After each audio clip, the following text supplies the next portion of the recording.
እኔ መቼ ኮንፊደንስ እንዳገኘው ታውቃላችሁ? ጌታ እኔን እንዴት እንደሚያየኝ አንደርስታንድ ያደረኩ ጊዜ፣ እኔ ውስጥ ያስቀምጠውን ትሬዠር አንደርስታንድ ያደረኩ ጊዜ፣ እውነተኛ አይደንቲቲን ዲስከቨር ያደረኩ ጊዜ ነው እኔ ኮንፊደንስ ይኖረኝ። በፊት እኔ ፈራ ነበር፣ ሼም ይዘኝ ነበር ሰዎች ፊት።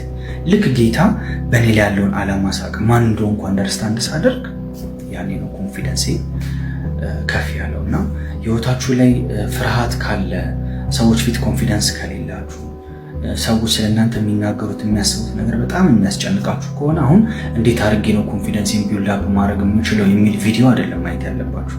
ወይም መስታወት ፊት ቆማችሁ እንዴት ራሴን ልቀይር እያላችሁ አይደለም የምትለማመዱት ነው። እግዚአብሔር በእናንተ ህይወት ላይ ያለውን ዓላማ ነው ዲስከቨር ማድረግ ያለባችሁ። ከእግዚአብሔር ጋር ፌሎሺፕ እያደረጋችሁ የእግዚአብሔርን ቃል እያነበባችሁ እናንተ ውስጥ ያለውን ትሬዠር ዲስከቨር ነው ማድረግ ያለባችሁ፣ ማን እንደሆናችሁ። የዛን ጊዜ ልክ ራሳችሁን ስታውቁ፣ ክርስቶስ ለእናንተ ያለውን ዓላማ ስታውቁ፣ ሰው ምን አወራ፣ ሰው ምን አሰበ፣ ምን ፊል አደረገ ምንም ነው የማይመስላችሁ። ብቻችሁን ሁሉ መኖር ትችላላችሁ።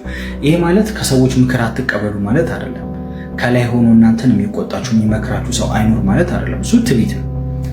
በኮንፊደንስ ደረጃ ግን ብቻችሁን ሁሉ መኖር ትችላላችሁ። ሰዎች ስለሚያስቡት ነገር እገሌ ስለኔ እንደዚህ ያሰበ ብሎ ዲፕሬሽን ምናምን እንደዚህ አይነት ነገር የለም። ኢን ዘ ኔም ኦፍ ጂሰስ ማድረግ ያለባችሁ አይደንቲቲያችሁን ዲስከቨር አድርጎ ከእግዚአብሔር ቃል ጋር ጊዜ ያሳልፉ። ያኔ ነው እናንተ እውነተኛ ማንነታችሁን ያወቃችሁ ጊዜ ነው ሰው መሆን የምትችሉት። ዶንት ዌስት ዮር ታይም የሆነ ቪዲዮ በማየት መስታወት ፊት በመቆም በማልቀስ ምናምን ዶንት ዌስት ዮር ታይም። የሰዎች ኦፒኒየን ሪጀክሽን ምናምን የሚያሳስባችሁ ከሆነ በቃ ከእግዚአብሔር ቃል ጋር ጊዜ ያሳልፉ። በእግዚአብሔር መንፈስ ውስጥ ጊዜያችሁን አጥፉ። ያኔ ራሳችሁን ስታውቁ ኮንፊደንስ